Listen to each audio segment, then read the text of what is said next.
O Senhor esteja convosco. Anúncio da boa nova de nosso Senhor Jesus Cristo, segundo João. Naquele tempo disse Jesus aos seus discípulos: agora parto para aquele que me enviou. E nenhum de vós me pergunta: para onde vais?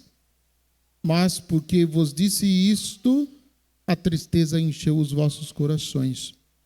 No entanto, eu vos digo a verdade, é bom para vós que eu parta. Se eu não for, não virá até vós o defensor.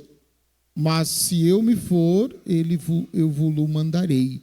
E quando vier, ele demonstrará ao mundo em que consiste o pecado, a justiça e o julgamento.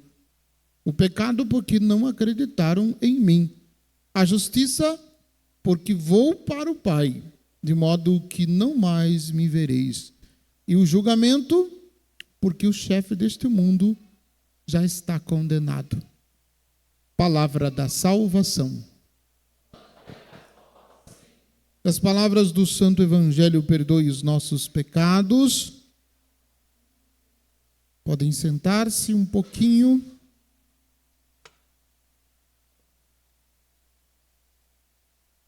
Atos dos Apóstolos, capítulo 16, versículos de 22 a 34, a primeira leitura da missa que nós ouvimos. Vamos tirar 3 meditações para a nossa vida desta leitura. A primeira, observem como que Paulo e Silas enfrentaram as dificuldades por causa de Jesus. Eles foram presos e apanharam porque estavam anunciando Jesus Cristo. Por isso eles estão presos. E aí, neste primeiro momento, é preciso a gente se perguntar, o que nós somos capazes de suportar por causa de Jesus? Nós não somos perseguidos porque somos cristãos. Nós não somos perseguidos porque somos católicos. Ao menos não somos perseguidos diretamente. Existe uma perseguição disfarçada que é pior do que uma perseguição direta. Porque a perseguição disfarçada, você não sabe de onde vem e não sabe como se defender. Mas não somos perseguidos a ponto de sermos presos por causa de Jesus. Por causa de Jesus, nós não somos presos. Você já sofreu alguma coisa por causa de Jesus? Se você disser que sim, eu vou dizer que você não está dizendo a verdade. Porque a gente não sabe ainda o que é sofrer de verdade por causa de Jesus. A gente passa por algumas dificuldadezinhas aí, mas essas dificuldades não é ainda o sofrimento por causa de Jesus. Não é. O sofrimento por causa de Jesus é algo muito mais forte, muito mais doído, muito mais profundo do que isso. E Paulo e Silas, quando colocaram eles na prisão, eles colocaram para que Paulo e Silas não falassem mais de Jesus. Porque Paulo e Silas, na pregação, estava convertendo muita gente. Muita gente, por causa da pregação de Paulo, estava convertendo-se, tornando-se discípulos de Jesus. Veja bem o questionamento que isso nos faz. Quantas pessoas começaram a seguir Jesus porque você pregou Jesus para elas? Já tem alguém que segue Jesus porque você pregou? Ou ainda não? Aquela história de Pedro, lembra quando Pedro pregou depois de Pentecostes? Converteu numa única pregação 3.000 pessoas. Eu já fiz mais de 3.000 pregações. Só no YouTube tem mais de 3.000 pregações minhas. E eu não sei se eu converti 3 pessoas. Claro que não é eu que converto. É Deus quem converte. Deus que toca o coração. Mas, por outro lado, né, o que de fato a gente passa por alguma dificuldade de gripe, uma gripinha de nada que a gente tem, a gente já fica aperreado, a gente já fica desanimado, a gente já fica, né, sem força, sem coragem. Imagine se a gente for perseguido por causa de Jesus. Só que isso é um questionamento, porque se nós não fomos, nós seremos perseguidos por causa de Jesus. Mas se nós não enfrentamos dificuldade do mundo porque seguimos Jesus, nós não seguimos Jesus ainda não. Não seguimos Jesus. Porque, naturalmente, todos aqueles que se puseram a seguir Jesus enfrentaram contradições no mundo. Porque não vai ser, né, a vida de um cristão, depois que ele tem encontro com Jesus, ela questiona a vida dos outros. E porque questiona a vida dos outros, é que começam a aparecer as dificuldades.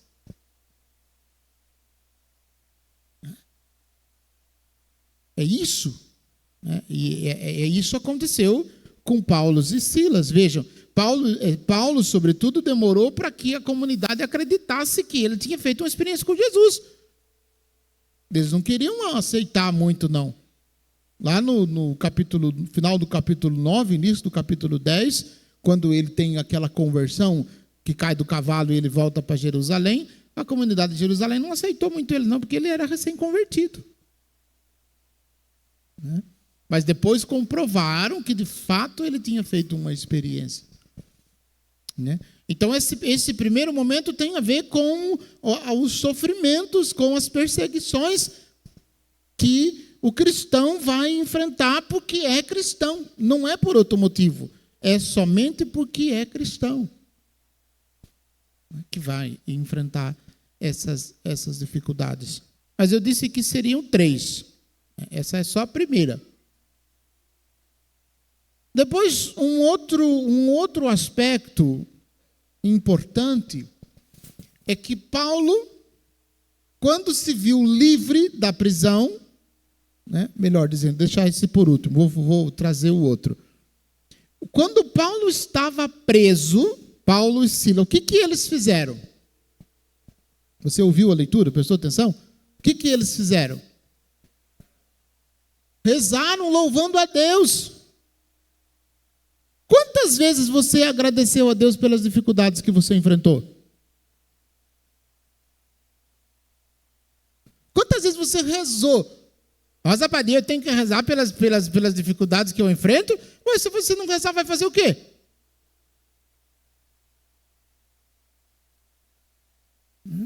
Nós temos 2 opções nas dificuldades. Ou nós rezamos, ou nós reclamamos. Qual das 2 opções você já fez? Qual das 2 opções você já fez mais? Ô padre, não faz assim não. Não faz essa pergunta assim para a gente assim não. A maioria de nós, em vez de rezar nas nossas dificuldades, a primeira coisa que a gente faz é deixar de rezar. Ou não é assim com você? Fala que não é, que eu fico feliz da vida. A primeira coisa que a gente faz nas dificuldades é deixar a oração.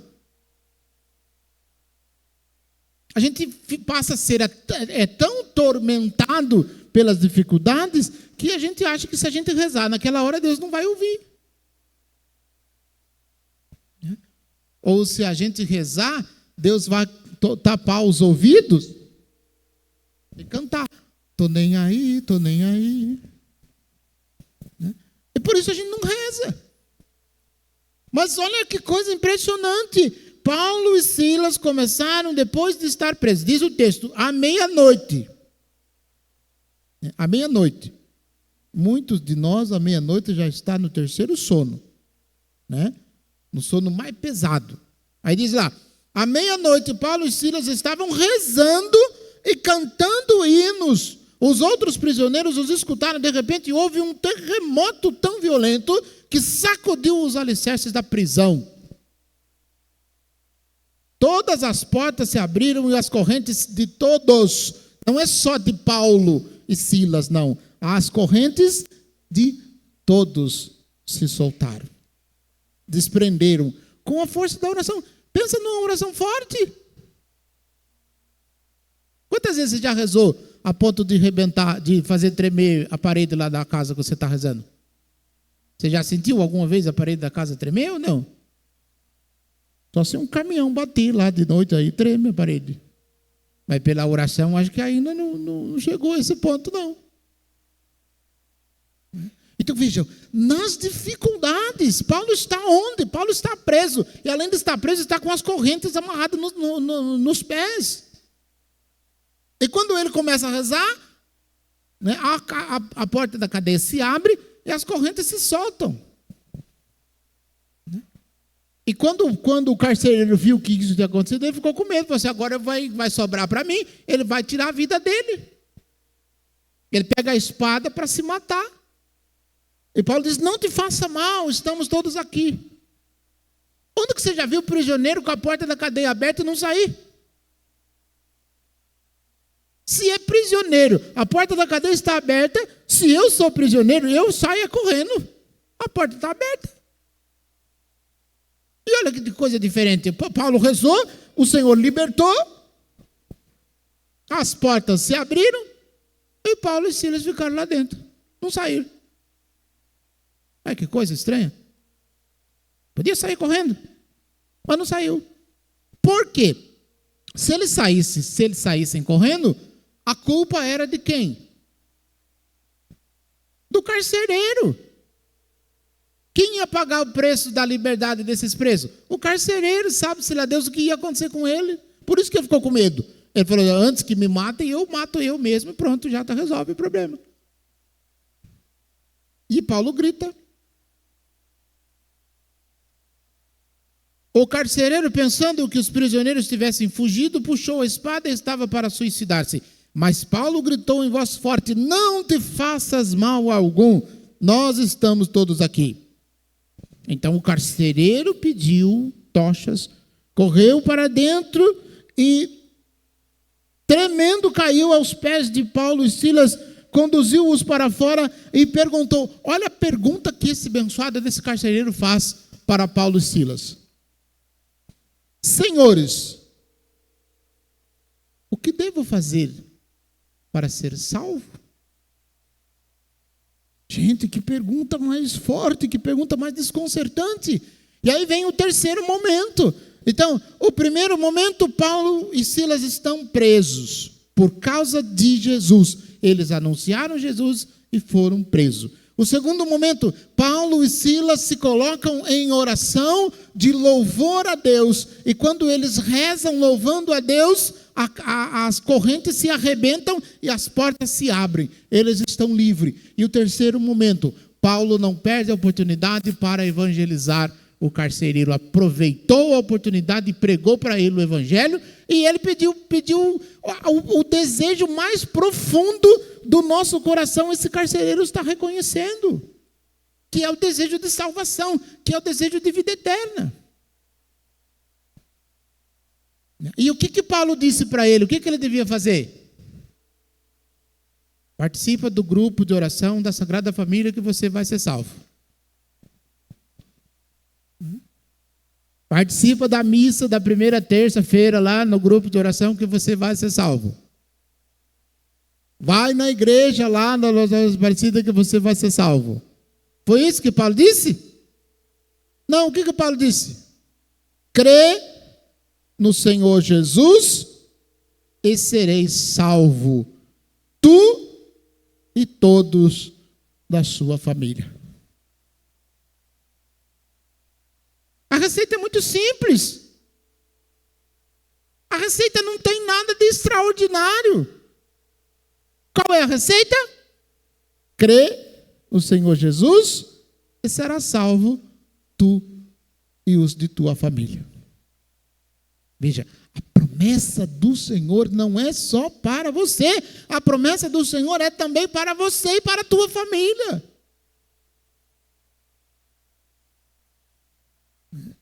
Aí você olha e diz assim, mas padre, o senhor fala isso porque o senhor não conhece a minha família. Justamente porque eu não conheço o que eu estou falando.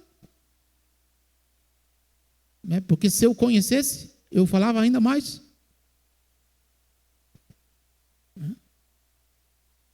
E isso para dizer, olhe onde nós precisamos colocar a nossa esperança. Olhe em quem nós precisamos colocar a nossa esperança. E a gente vive desconfiado da nossa própria oração. Desconfiado por quê? Porque a gente reza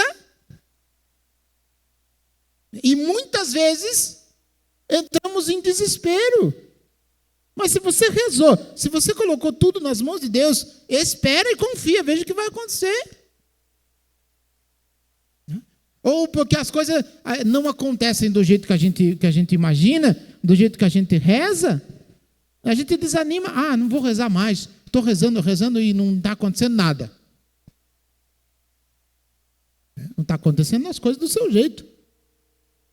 Mas como você era antes de você começar a rezar? E como você é agora que você reza um pouquinho? Mudou alguma coisa ou continua do mesmo jeito? É só você olhar para a sua vida. Não, mudou bastante. Então como é que a sua oração não deu resultado? Como é que a sua oração não fez efeito? Por que você se desespera? Se você reza, se você acredita, se você tem fé em Jesus, por que você se desespera? Por que você desconfia? Por que você acha que a sua oração não está dando resultado? Se você acha que a sua oração não está dando resultado, é porque você não está rezando. Aí você tem motivo para se desesperar. Caso contrário, não.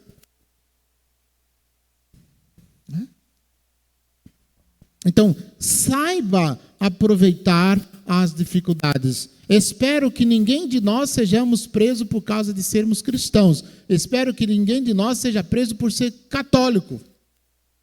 Espero. Mas eu rezo para que isso aconteça com todo mundo, inclusive comigo. Por quê? Porque senão a gente vai ter uma fé, uma fezinha fraca, que qualquer vento vai deixar a gente perturbado, que qualquer tempestadezinha vai deixar a gente confuso. Por quê? Não tem solidez. A gente acredita em Jesus, mas acredita somente mais ou menos. Não acreditamos assim de verdade. Acreditamos mais ou menos. Acreditamos, mas nem tanto assim. Né? Então, a promessa é: crê no Senhor Jesus e serás salvo, tu e os de tua casa, e os de tua família. Como está a sua família? Nesse momento, está bem? Está tranquila? Todo mundo em paz, todo mundo seguindo os passos de Jesus, todo mundo discípulo de Jesus, é todo mundo cristão, é todo mundo convertido, ou tem algumas coisas atrapalhadas na sua casa também? Tem? Olha, eu pensei que era só na minha. Pensei que era só na minha. A promessa de Jesus qual é? Crê no Senhor Jesus e será salvo tu e os de tua família. A gente precisa ver isso acontecer na nossa vida. Mas a gente precisa levar a sério. A gente precisa levar a sério. Porque não adianta nada a gente ficar pensando assim. Às vezes eu percebo que as pessoas ficam notando assim, isso que o padre está falando é muito bonito. Mas como seria bom se fulano estivesse aqui para ouvir? Isso serve para aquele fulano lá da minha casa. Aquele abençoado que eu conheço, aquela abençoada batizada lá que eu conheço, que não quer saber de nada, aquele outro, aquele não sei o quê. Né? Algumas sogras pensam, como seria bom se o abençoado do meu genro estivesse aqui para ouvir isso. Outros genros ficam pensando, como seria bom se a abençoada daquela minha sogra estivesse aqui para ouvir isso. Viu? Não é a sua sogra que está aqui. Não é o seu genro que está aqui. É você que está aqui. O que está sendo dito é para você, não é para os outros. Coloca-se em postura de conversão e de escuta ao que o Senhor tem a te dizer. Não perca tempo, não perca oportunidade. Não seja calculista.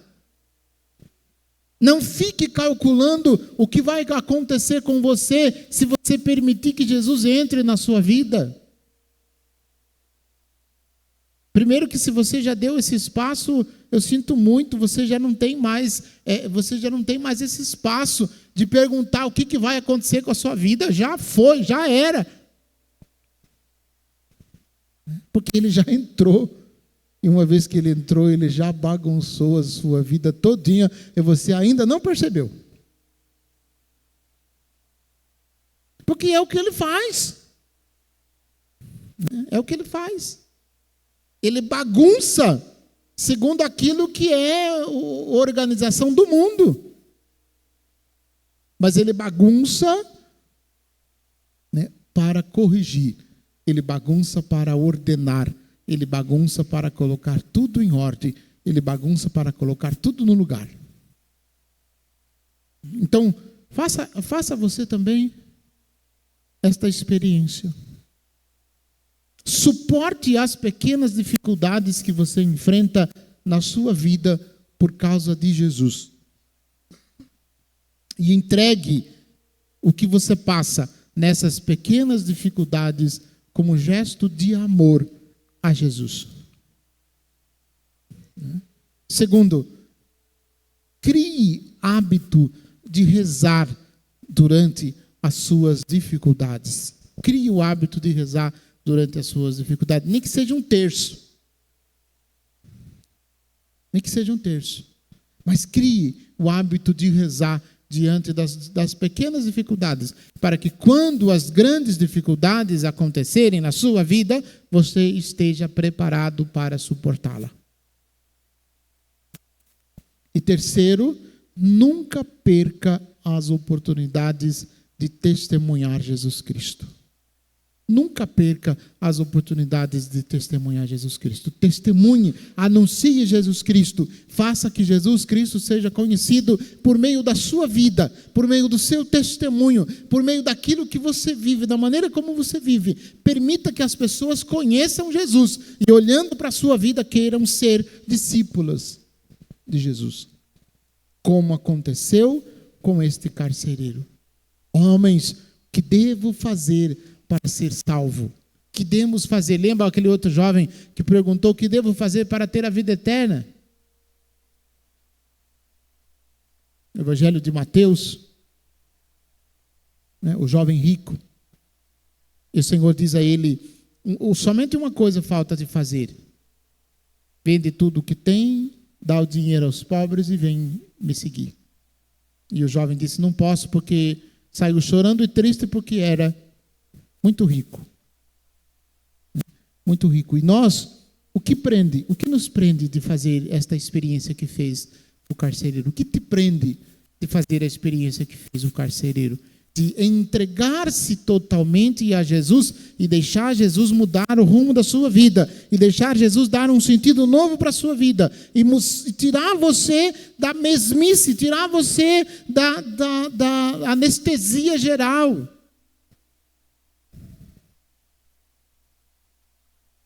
Tirar você da inércia e colocar você para cima, e colocar você de pé, e colocar você no segmento, e colocar você com uma fé viva, com uma fé expectante, com uma fé profunda, que não tem medo de seguir os passos de Jesus e que não tem medo de testemunhar o que o Senhor pedir, para que outros também conheçam, para que outros também testemunhem esta mesma experiência. Abra-te a Jesus, deixa Jesus mudar o rumo da sua vida e mudar o rumo da sua existência. Dar um sentido novo para você. E aí você vai entender o significado daquilo que o Senhor disse no Evangelho de domingo. Porque sem mim, nada podeis fazer. Sem Jesus a gente não pode fazer nada. A gente fica, perdoe-me a expressão, a gente fica com certas frescuras. A gente tem medo de deixar o Senhor tocar a nossa vida, de deixar o Senhor tocar o nosso coração e mudar. Não tenha medo, não tenha receio. O Senhor não te vai fazer mal. O Senhor não te vai prejudicar você, se você seguir, se você for mais ativo no seguimento de Jesus. Não, fica preocupado, não. Não é o Senhor quem vai prejudicar você. É você mesmo que está te prejudicando, porque você está se distanciando, porque você está se afastando, porque você não está aproveitando as oportunidades que Ele está te dando. Quantas oportunidades Ele está te dando? É como Ele diz lá no Apocalipse: eis que estou à porta e bato. Ele está batendo na porta do seu coração há muito tempo e você não acordou. E você não percebeu. E você está esperando coisa grandiosa. Você está esperando acontecimentos extraordinários para que você mude de vida. Não, o Senhor está todos os dias te oferecendo a você. Então deixa de ser cabeçudo, deixa de ser cabeça dura. Deixa de ser insensível, deixa de estar distante do Senhor, porque o Senhor está próximo de você. Convido você, abaixa a sua cabeça, faz um momento de oração. Reza. O que é rezar, padre? Eu não sei o que é rezar. Rezar é falar com Deus. Fale com Deus como um amigo, como alguém que está próximo, como alguém que te conhece, como alguém que se revela e que se manifesta. Revele as coisas que estão no seu coração. Revele as dores, as tristezas, as angústias. Revele as decepções. Se alguém por algum motivo te decepcionou, Senhor, eu fiquei profundamente decepcionado com essa pessoa. Vem, Senhor, hoje em meu auxílio, vem com tua graça e renova em mim a esperança, renova em mim a fé. Senhor, muitas vezes eu duvidei que o Senhor pudesse agir na minha vida. Muitas vezes eu não acreditei que a sua palavra pudesse transformar o meu coração. Muitas vezes eu fiquei simplesmente decepcionado por conta de que não ter recebido aquilo que eu queria, por não ter conquistado aquilo que eu sempre desejei. Eu me decepcionei e tornei por isso uma pessoa calculista, uma pessoa fria. Isso afetou profundamente o relacionamento com outras pessoas. Por causa disso também desconfio das pessoas. Por causa disso também não consigo mais me aproximar de ninguém. Por causa disso estou sempre procurando, estou sempre em defesa, como se alguém fosse me atacar de algum modo. Desarma, Senhor, o meu coração. Olha, Senhor, para a angústia do meu coração. Olha para as tristezas que carrego escondida, que ninguém sabe, que ninguém vê, que ninguém nunca observou, que ninguém nunca perguntou, que ninguém nunca percebeu que existia. Às vezes pessoas que estavam comigo, pessoas que conviviam comigo não perceberam a minha dor. Senhor, hoje, nesta noite, eu não escondo a decepção que sofri, a dor que tive, a revolta que passei. Hoje eu revelo, Senhor, a Ti as dores mais profundas do meu coração. Dores que nem eu mesmo percebi que tinha, dores que nem eu mesmo sabia que tinha, mas que estão me fazendo mal e que estão me tirando a Tua graça, que estão me tirando a paz, que estão me tirando a Tua presença. Eu só estou te ajudando. Faça você a sua oração, fala para o Senhor, revela para o Senhor. Revela, faça de conta que o Senhor não sabe de nada do que está acontecendo com você e conta para Ele como se você estivesse descrevendo para alguém, para uma pessoa, como foi o seu dia, como tem sido os seus dias, como tem sido a sua semana, o que te foi mais difícil, o que te doeu, o que te causou alegria, o que te causou felicidade, o que te causou mágoas. Fala para Ele, mostra para Ele os cantos escondidos do seu coração, aquilo que você traz no seu coração. Simplesmente fale, não se preocupe, não fique pensando o que o outro vai ouvir. Se você quiser dizer em voz alta, fale, mas revele a profundidade do seu coração, com sinceridade, com amor, com alegria, com esperança. O Senhor está aqui, Ele te ouve, Ele te escuta. E Ele quer te consolar, Ele quer manifestar a sua graça, Ele quer revelar a você a força do seu amor, Ele quer revelar a você a força da sua alegria, a alegria que brota desta experiência de encontro.